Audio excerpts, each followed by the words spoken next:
When the United States annexed Texas, they annexed Texas with its southern boundary being the Rio Grande. Well, that means that there's a big chunk of eastern New Mexico, present-day eastern New Mexico, that was actually part of Texas at the point of annexation. So, we're going to have to deal with some land swaps here. For starters, Texas went out there to try to organize New Mexico as part of the Republic in the very last days of the Republic, and failed miserably. They had in their mind that they would divide it into 4 counties: Presidio County, El Paso County, Worth County, and then Santa Fe County. Presidio County, which is essentially the Big Bend and Trans-Pecos part of Texas today, wasn't enough inhabitants. They gave up. El Paso County, there was a nice little settlement by the McGoffin brothers, known as McGoffinsville. And they said, yeah, we'll start a county government and we will be absolutely pro-Texas. Great.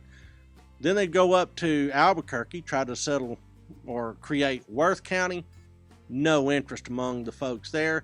They go to Santa Fe and they're driven out of town by a mob. So Texans are not welcome in New Mexico, except in El Paso or McGoffinsville.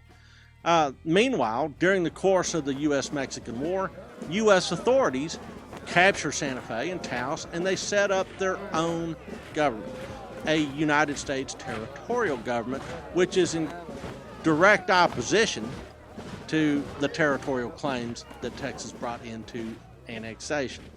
So now all of a sudden, Texas and the United States are starting to square up, like they might even fight over this issue. Well, they don't. What ends up happening is they start kind of backing up and saying, all right, how's the best way to solve this issue? Because there's a lot of issues that come in with annexation.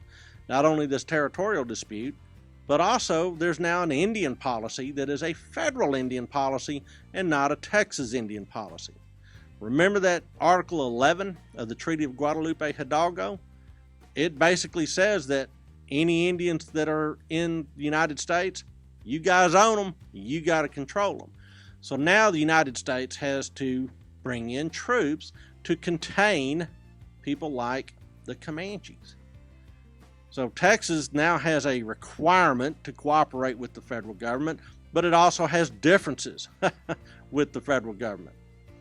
About the only silver lining from a Texas perspective is that the Comanche-Mexican War had escalated into a violent crescendo during the course of the U.S.-Mexican War, and the Comanches had suffered heinous casualties, as well as having a massive epidemic carry away many of their warriors and their old leaders.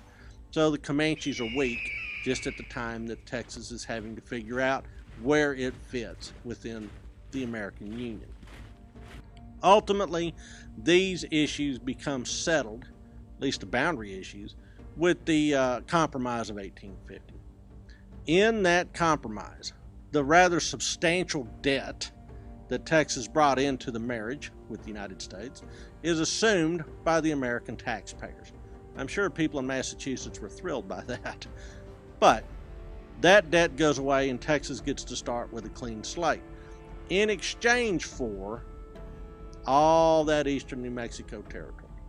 All that eastern New Mexico territory is no longer Texas and is essentially folded into the New Mexico territory administered by the federal government, with the exception of that little sticky out part that's El Paso.